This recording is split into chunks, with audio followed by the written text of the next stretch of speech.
на 777 пригоди всім. Макрон закликав обговорити ідею використання ядерних боєголовок Франції для захисту ЄС. Лідер Франції вважає, що потрібно зробити ревізію систем захисту Європи від Росії. Президент Франції Еммануель Макрон заявив, що вважає за необхідно обговорити надійність європейської оборони та можливість застосування для цього французьких ядерних боєголовок. Про це він сказав в інтерв'ю регіональним виданням. Він також зазначив, що Європі слід побудувати надійну оборону. Зокрема, це може означати розгортання протиракетних щитів. Цитую. Але ми повинні бути впевнені, що вони блокують усі ракети та стримують використання ядерної енергії. Бути надійним також означає мати ракети великої дальності, які б стримували росіян, заявив Макрон.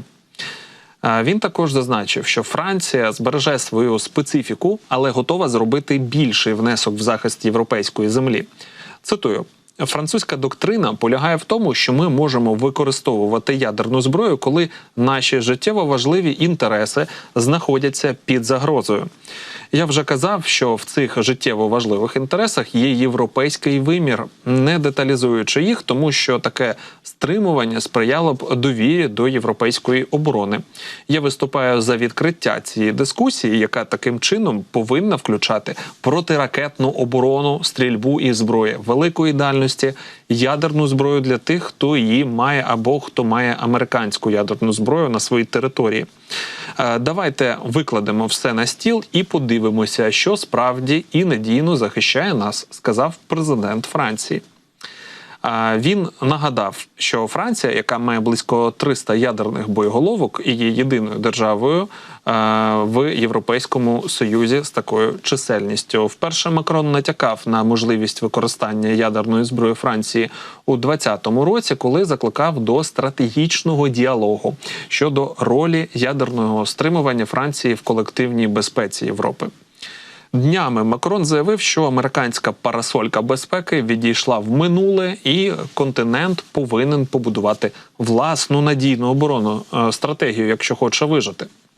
Нагадаємо, на початку квітня адміністрація президента США Джо Байдена закликала Росію підтримати резолюцію Ради безпеки ООН, яка застерігає країни від розміщення ядерної зброї в космосі. Ці заклики з'явилися на тлі повідомлень американської розвідки про те, що Росія розробляє нову протисупутникову ядерну зброю космічного базування. Однак Росія наклала вето на розроблену Сполученими Штатами Америки резолюцію. В принципі, абсолютно типова тактика росіян в ООН накладати постійно вето, і цей механізм потребує окремого обговорення, тому що, в принципі, завдяки цьому вето і склалася така картина, де ООН, грубо кажучи, абсолютно нічого не може зробити, і як система для стримування, очевидно, де-факто не працює.